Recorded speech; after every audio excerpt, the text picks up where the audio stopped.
네, 어제 하루 코로나19 신규 확진자 2,520명 발생을 했습니다. 이틀 연속 2,000명대 중반을 보이고 있는 상황인데 위중증 환자는 역대 최다를 기록하면서 수도권 중환자 전담병원 가동률이 비상계획의 발동 기준인 75%에 근접했습니다. 한편 방역 당국은 돌파 감염 사례를 막기 위해 부스터샷 접종 확대 계획을 서두르고 있는데요. 관련 내용들 김윤 서울대 의료관리학과 교수와 함께 짚어보도록 하겠습니다. 어서 오십시오. 네, 안녕하십니까. 안녕하십니까. 예, 이제 단기적 일상 회복 시작한 지 10일 정도가 지났잖아요. 네. 근데 방역 당국이 확진자가 굉장히 늘어날 수 있다. 이번 주에도 그런 수치가 보일 수 있다 했는데 어제 발생자가 2,500명 정도 됐어요. 네. 아직은 그 수치까지 보이는 건지 영향을 받고 있는 건지 아니면 아직은 아닌 상황입니까? 글쎄 현재 확진자 증가 추세의 원인을 정확하게 알기 위해서는 확진자가 어디에서 발생하는지 발생 장소에 관한 분석이 있어야 되는데요. 네. 정부가 아직 그런 분석을 내놓지 않고 있어서 조금 구체적인 결과를 봐야 될 것 같습니다. 그런데 이제 개별 집단 감염 사례들을 보면 정부가 말한 대로 이동량의 증가나 단계적 일상 회복에 따른 다중이용 시설에 대한 이용 완화 때문이라면 네. 뭐 카페, 식당, 술집 이런 데서 확진자가 늘어나야 되는데 실제로 현재 확진자가 늘고 있는 거는 요양원, 요양병원, 노인복지시설, 그다음에 학교, 사업장 등에서 확진자들이 늘고 있습니다. 예. 그러니까 이게 요양원, 요양병원은 지금 원래 맞았던 백신의 효과가 떨어지면서 생기는 돌파 감염의 증가, 네. 학교에서의 확진자의 증가는 백신을 맞지 않은 학생들의 확진의 증가, 사업장은 이전부터 계속되던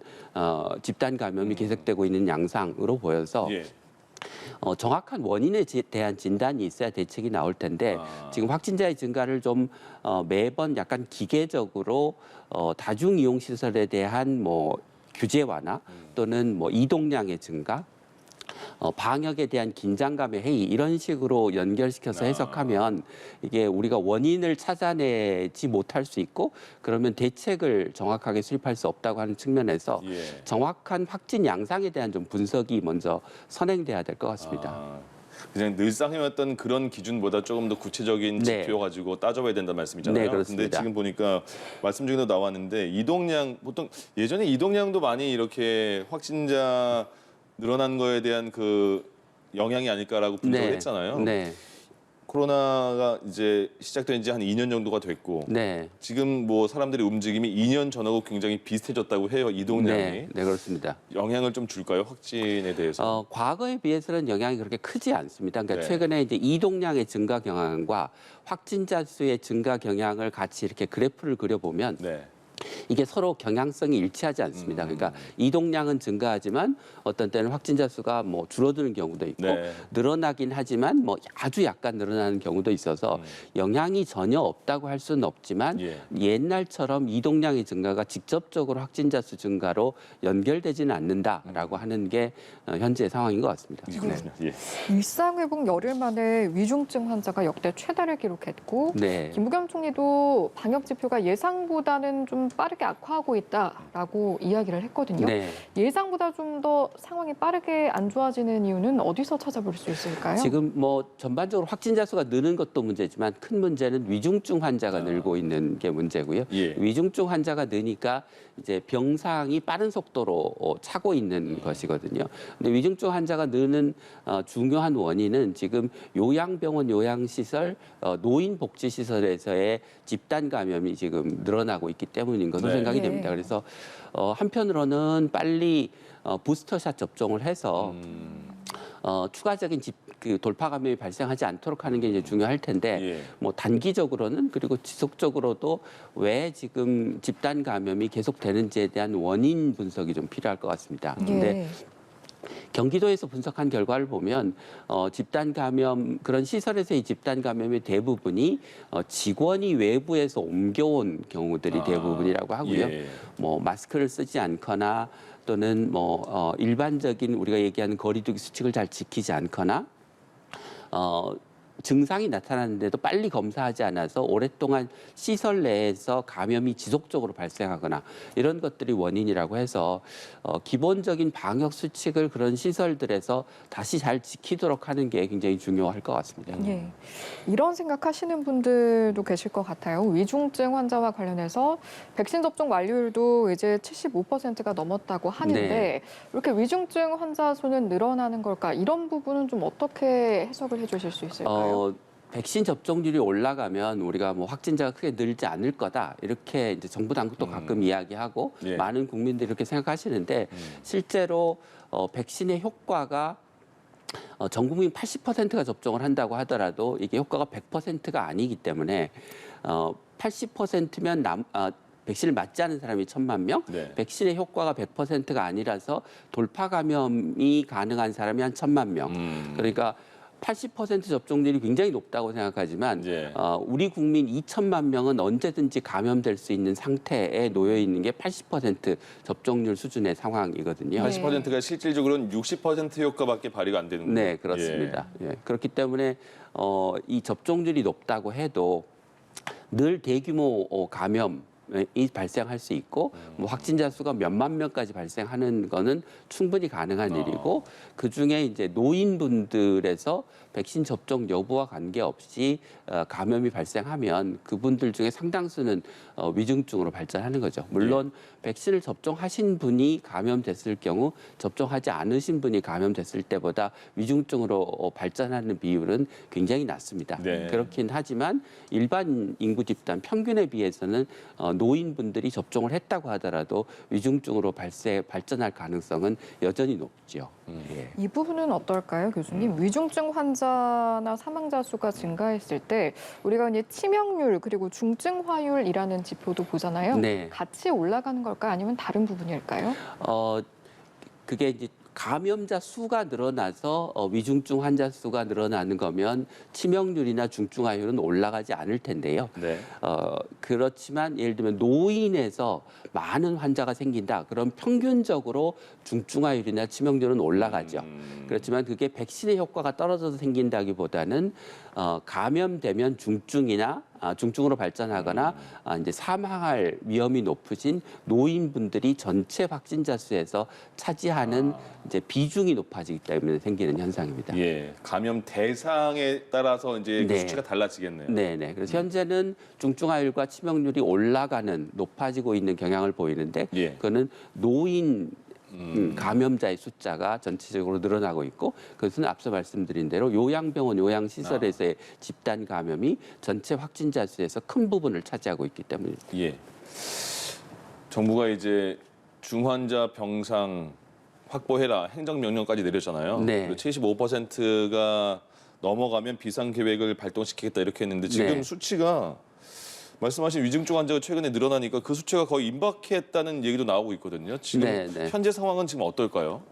지금 뭐 정부가 확보한 병상이 중환자 병상이 한 1,100병상 정도가 되고 네. 추가적인 이제 병상 동원 명령을 내려서 혹시나 확진자 수가 늘어나면 한 200병상 정도를 추가로 이제 확보하기로 되어 있습니다. 예. 이제 거기에다가 준중환자실이라고 해서 중환자보다는 조금 상태가 경한 환자를 치료할 수 있는 병상을 한 400병상 정도 더 확보한 상태입니다. 그래서 전체적으로는 아직까지는 이제 큰 문제가 없긴 한데 예. 이제 수도권에서 확진자 수가 빠르게 늘어나면서 이제 수도권의 병상 가동률이 올라가는 게 문제고요. 보다 근본적인 문제는 우리가 단계적 일상 회복으로 전환하면 확진자 수가 뭐 지금 너무 빠르게 늘어나고 있긴 하지만 중증 환자가 이렇게 늘어날 것이라고 하는 걸 이제 사전에 예상했기 때문에 예. 사실은 가동률 자체만 볼 것이 아니라 그 우리가 충분한 수에 확보 가능한 병상의 충분한 숫자를 확보하는 게 선행되어야 되는 예. 거거든요. 그런데 이제 정부가 추가적으로 병상을 확보하긴 했지만 그 정도로는 그게 충분치 않을 수 있다라고 하는 점에서 보다 많은 병상을 확진자 증가에 대비해서 예비적으로 필요할 때 동원할 수 있는 체계를 갖추는 게 중요하다고 할 수 있을 것 같습니다. 또 하나 중요한 부분이 이거는 코로나 초기 때부터 굉장히 그 목소리를 내온 부분인데 아직까지 개선이 굉장히 안 되고 있나 봐요. 뭐냐면 의료 인력을 과연 정부가 제대로 그 지원을 하고 있는가. 굉장히 힘든 뭐 간호사 인력, 보건 인력, 의료 인력 이렇게 굉장히 고생을 많이 하는데 인력난이 굉장히 시급하다 그렇게 얘기 나왔잖아요. 그래서 네. 의료연대가 원래는 오늘 총파업을 예고했는데 몇몇 그 병원들과 타협이 좀 되면서 총파업은 아니고 네. 그냥 목소리는 집회 정도만 하겠다 이렇게 얘기를 했거든요. 네, 네. 지금 의료난이 얼마나 심각하고 얼마나 그 현장에서 힘든 상황이며 네. 얼마나 부족한데 지원이 안 되고 있을까요? 코로나 환자를 보는 데는 이제 그 간호사를 기준으로 하면 통상적인 환자를 보는 것보다 4~5배 정도의 인력이 필요합니다. 네. 근데 병원들이 그간 그만큼의 인력을 충원하기보다는 이제 정부가 지원하는 파견 인력으로 이제 임시적으로 대처하거나 네. 정부가 이제 지원금을 상당히 줬습니다. 그러니까 예. 중환자실을 기준으로 하면 중환자 병상이 비어 있을 때도 평균 중환자 진료비의 5배를 그냥 주고 있고요. 환자를 보면 10배의 진료비를 환자 진료비에 추가로 주고 있는 상황입니다. 예. 그러니까 어떻게 보면 그 지원금을 가지고 추가적으로 인력을 고용하면 되는데 병원들이 그 인력을 고용해 오지 않았고 정부는 병원들로 하여금 병상을 코로나 환자 진료를 위해서 내놓아라라고 예. 하는 동원 명령을 내리면서 네. 병상만 내놓으라고 했지 인력을 같이 충원하는 계획을 요구하지 않았습니다. 아. 그러니까 정부가 준 지원금이 인력을 충원하는 돈으로 지금 쓰이고 있지 못한 게 문제인 예. 거죠. 그러니까 대부분 임시적으로 인력이 파견 인력이 늘거나 일부 인력이 늘긴 했지만 사실은 근본적으로 인력이 현장에서 늘고 있지 않은 게 큰 문제입니다. 예. 그러면 그 정부가 지원하는 그런 비용은 뭐 5배, 10배 지원한다고 했잖아요. 그 비용은 그러면 현장의 의료 인력에게 그냥 돌아가는 겁니까? 그러니까 현장의 어떻게 쓰이는 의료 인력에게 거의 돌아가지 않고 있는 것처럼 그건 봅니다. 어떻게 쓰이는 거예요? 그냥 병원들이 현재는 받기만 하고 그 돈이 어떻게 쓰여있는지에 대해서는 정부가 정확한 통계를 내놓지 않고 있습니다. 그걸 먼저 알아야겠는데요. 그럼? 네, 예. 그러니까 지금 사실 정부의 지원이 부족한 게 아니고 그 지원한 돈이 예. 제대로 쓰이고 있지 못한 게 더 큰 문제인 거죠. 그렇군요. 예. 이 부분도 한번 여쭤볼게요. 2달 사이에 요양병원, 요양시설에서의 돌파 감염 사례가 5배나 급증을 했다고 하는데 네. 이렇게 어떻게 보면 고위험군, 고령층의 경우에 돌파 감염이 이루어진다고 하면 위험도가 더 높다라고 봐야 하는 부분일까요? 예, 그렇죠. 당연히 그렇습니다. 그러니까 백신 접종을 해도 이제 노인분들에서는 면역 반응이 충분하지 않아서 애초에 형성되는 항체도 젊은 사람들보다 더 적습니다. 그런데 이제 시간이 지남에 따라 항체가 점점 더 감소하게 되는데 그 감소하는 속도도 이제 더 빠르기 때문에 예. 이제 일정 시간이 지나면 이제 면역력이 훨씬 떨어져 있는 상황이 되고 돌파 감염의 위험이 굉장히 높은 상황에 놓이게 되는 거죠. 예. 그래서 지금 이제 정부가 요양원, 요양병원을 대상으로 해서 우선적으로 이제 추가 접종, 부스터샷을 하고 있는데 예. 그 어떻게 보면 6개월이 도래하지 않더라도 올 겨울에 지금 5차 유행이 발생할 가능성이 굉장히 높다는 점을 고려하면 예. 노인들께서는 조금 더 시기를 당겨서라도 추가 접종을 하시는 게 더 나을 수 있을 것 같습니다. 예. 겨울을 대비한다고 하는 예. 측면에서는. 이런 부분도 좀 궁금해하실 것 같아요. 요양병원, 요양시설에서는 아무래도 저희가 돌이켜보면 1차에는 아스트라제네카, 2차에는 화이자 네. 맞은 분들이 아마 많으실 텐데 네, 네. 이 백신 종류에 따라서 또 이제 교차 접종에 네, 따라서 그렇습니다. 백신 효과에 대한 부분들도 다른 부분이 네, 네. 있을까요? 네. 일반적으로 교차 접종을 하면 면역력이 개선되는 수준이 같은 백신을 맞는 것보다 더 높은 것으로 알려져 있고요. 네. 예, 그 아스트라제네카를 맞은 다음에 이제 파이자를 2차 접종을 한 경우에 교차 접종을 한 경우에 면역 효과가 더 증강되는 것으로 알려져 있습니다. 그래서 예. 지금은 아스트라제네카를 맞으신 경우는 정부가 모더나를 추가 접종으로 권고하고 있고 아스트라제네카를 1차로 맞고 파이자를 2차로 맞은 분들이 계시는데 그런 분들은 파이자를 추가 접종 백신으로 권고를 하고 있습니다. 네. 근데 75세 이상은 애초에 파이자 백신을 맞으셨기 예, 때문에 그냥 파이자 백신으로 부스터샷을 권고하고 있는 상황입니다. 아. 네. 파이자하고 모더나는 서로는 교차는 안 하나 보네요. 이게 같은 계열의 백신이기 네. 때문에 예, 그렇게 흔히 일반적으로 권고하지는 않습니다. 그렇군요. 네. 이제 수능이 이제 일주일밖에 안 남았어요. 네. 다음 주 바로 수능인데 이제 고3은 웬만하면 그래도 백신을 맞은 학생들이 굉장히 많은 것 네, 같은데 네. 그 밖에 학교에서 뭐 다른 그 후배 학년들이나 감염이 된 경우가 지금 꽤 나오고 있잖아요. 네, 그렇습니다. 지금 학교에서의 방역은 어떻게 해야 될지, 그리고 바로 수능이 끝나고 22일부터는 모든 학생들이 전면 등교하잖아요. 네. 어떤 점을 조심해야 될까요? 학생들이 이제 백신 접종률이 아직은 이제 낮기 때문에 학교에서의 집단 감염은 아마 앞으로 계속해서 더 늘어날 거라고 생각합니다. 예.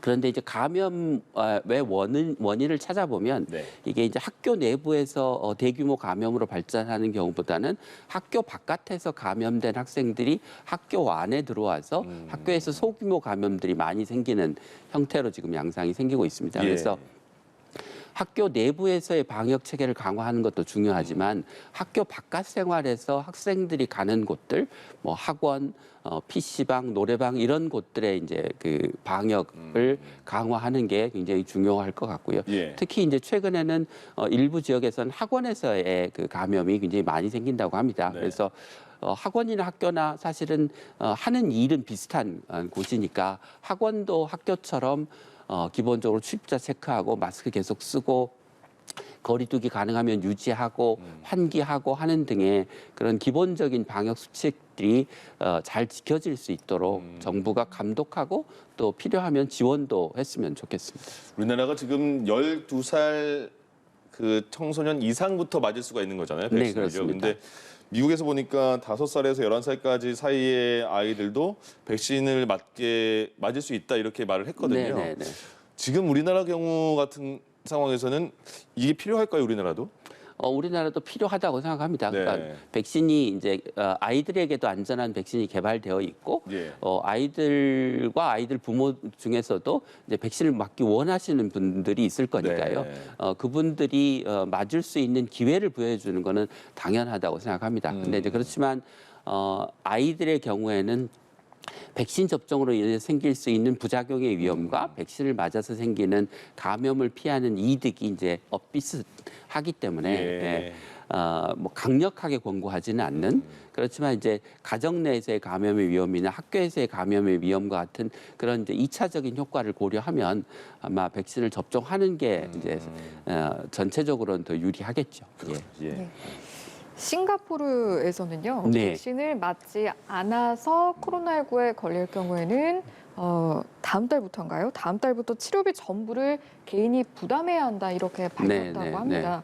아무래도 이제 우리나라에 시사하는 바도 있을 것 같은데 네. 어떻게 좀 바라보시는지요? 그러니까 우리가 이제 코로나19의 감염의 확산을 백신 접종 이전에는 뭐 사회적 거리두기나 뭐 마스크 쓰는 등의 이제 방역 지침을 통해서 통제를 해왔는데 네.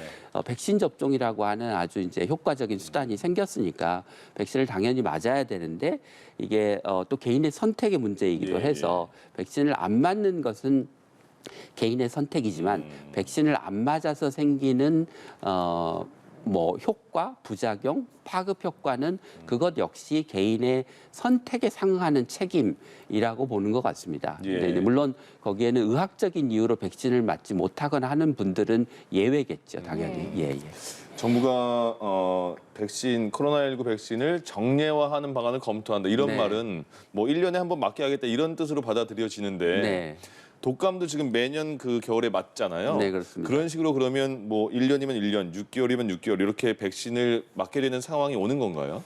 그렇게 될 가능성이 높아 보입니다. 그래요? 그러니까 첫 번째는 백신의 효과가 오래 지속되지 않고 지금 네. 이제 첫 두 번 접종은 한 6개월 정도 효과가 가서 6개월 이후에 지금 추가 접종을 해야 되는 상황이고 예. 추가 접종의 효과가 첫 두 번 접종보다는 아마 효과가 더 있을 것으로 예상돼서 대개 1년마다 반복적으로 추가 접종을 해야 될 그런 생각이 됩니다. 예. 그러니까 코로나가 1, 2년 사이에 사라지지 않을 가능성이 대단히 높고요. 예. 상당 기간은 연내 계속해서 유행을 하다가 그 이제 전체 많은 사람들이 걸리고 백신 접종을 반복하면서 전체적으로 면역력 수준이 올라가면 이게 계절 독감으로 전환되면서 겨울마다 유행을 반복하는 독감이 될 것 같습니다. 예. 예, 그러면 뭐 얼마가 될지는 모르겠으나 앞으로 상당 기간 계속해서 코로나 백신 접종을 매년 해야 되지 않을까 싶습니다.